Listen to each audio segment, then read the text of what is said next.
If you're dealing with the cylinder head still on the vehicle, where you don't have as much access to the lifter journals, they make a special tool that fits down inside of the push rod channel, and it's got a slide hammer on it that you can attach to the top of the lifter itself and tighten this up, and it expands out to grab a lip, and you can slide hammer it out.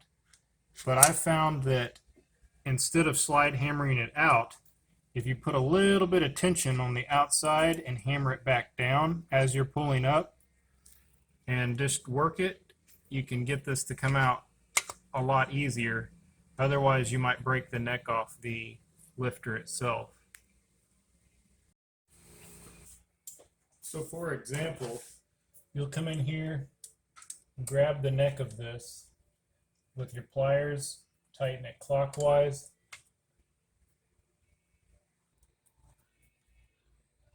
Don't want to go too terribly tight, but that should do it nice and snug where you've got a good bite on it.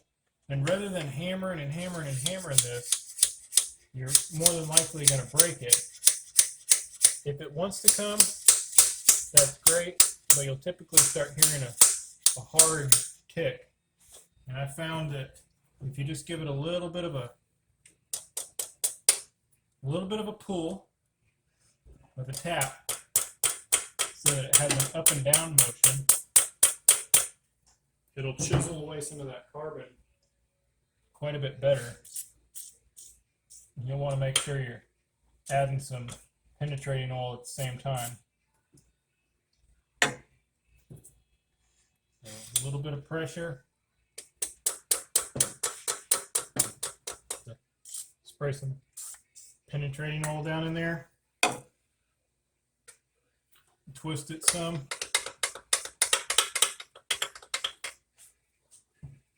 Make sure that your neck is completely centered coming up and down out of your journal. There we go. You can see it gaining a little bit of ground there. So it'll slip off. It's pretty easy. Just loosen it up. Neck it back down in there.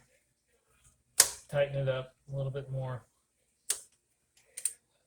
And you just really want to make sure this thing's centered through the push rod journal. And this still beats pulling the cylinder head, so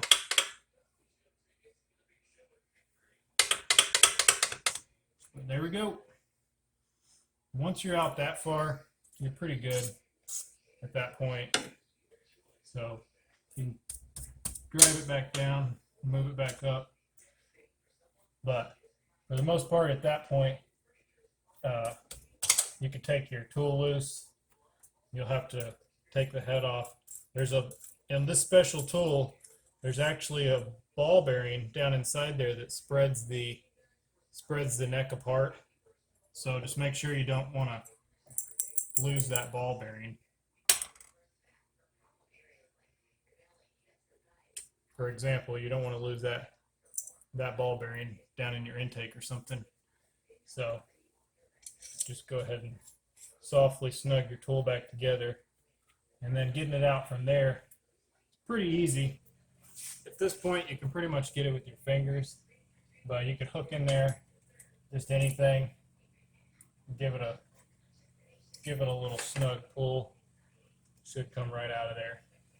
So hope that helps. That's a lot easier way than yanking the cylinder head off.